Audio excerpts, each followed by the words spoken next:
When the violence of Australia's underbelly spills from behind closed doors out onto the streets, things can get very ugly very quickly. Tonight, a rare inside view into how things go down from key players who investigate and prosecute the bad guys.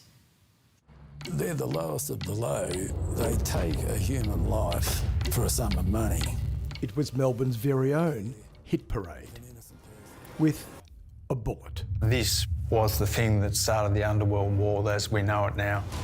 An uncontrollable war where people were getting murdered on a monthly basis.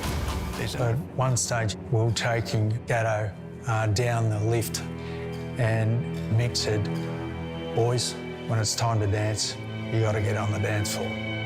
Except in this war, when the music stopped, it wasn't applause that echoed through the streets, it was gunfire. Get in, get down, get down. Why don't you admit that you murdered my children? As 36 gangsters died in the bloody war, Australia's most respected crime journalist, John Sylvester, had a front row seat. Always the inside story. And I remember talking to young reporters and saying, it doesn't matter whether you become a war correspondent or foreign correspondent, you will always remember these remarkable days.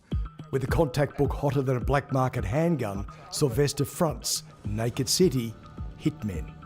So, John, if you want to be a journo, first you've got to be a copy boy and then a cadet, and then you get graded as a journo. But how do you become a hitman? Well, you've got to be pretty connected. We found most of them were armed robbers who were prepared to pull a gun and then ultimately use a gun. The documentary series is told through the eyes of the police, prosecutors and the judge who lived it. This was only ever about money and who controlled the pill market.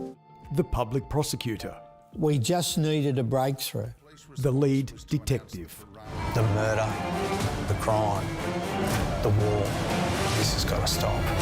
It's the first time the audio and video recordings, secret police tapes and confidential documents have been aired in public. We really get inside the Piranha task force about what was going on, and you actually see how the police attempt to turn a hitman. You must have heard the shots, surely. Yeah. But prior to that, were you aware of what was going to happen? No. You never spoke about it? No. I thought it was always going to be a debt collection. As you'd expect, Carl Williams is a major player, along with hitman Andrew Veneman, and men whose identities, by law, can never be revealed.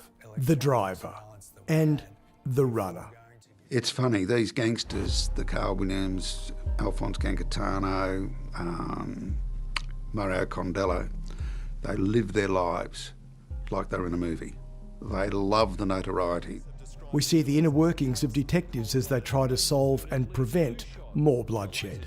I think in the documentary, when police talk about Mick Gatto, they show him a bit of begrudging respect in that he, unlike Carl Williams, he didn't hire people to hit people, and when the confrontation came, he came out on top.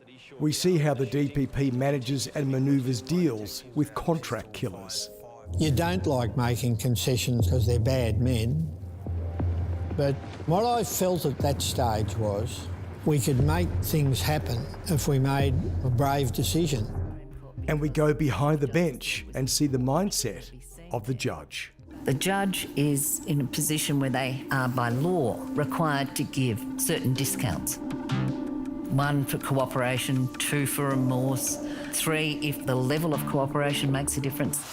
I must watch too many movies because I thought that contract killers were cool and calm and efficient. And yes, when they did their deadly dealings, they had some modicum of professionalism. Have a listen to these clowns. Is that him? Is that him? Is that him back there? Their target is Mario Condello. Every morning he went for a walk past here, the North Road Cemetery in Brighton. How poetic. I'm not going to get in there with managed to me, but I'm going to have to walk up. I'm just going to hang around and walk up beside him. What the hitmen didn't know was that police had hidden Mario Condello in a high-rise apartment building in the city. So instead of Mario being here, they were here. Just another little touch of poetry. Who they saw was an unknown other man, completely innocent, and they were on their way to kill them. And just before they were about to shoot this innocent man, they were arrested by the SOG. They were shocked as anyone. Ambushing somebody, shooting them from behind, shooting them out of a shrub, it's not brave. The 24th victim in Melbourne's gangland war was... John, you say these underworld wars have a cycle of 20 years. Is there likely to be another one? Well, we're in one now, which is the tobacco war, because the crooks just forget the lessons. It's always just the same story. The names change, and so do the corpses. Yeah, they were wild times. And you can see more when Naked City Hitman airs on 9 next Wednesday, right after MAFS.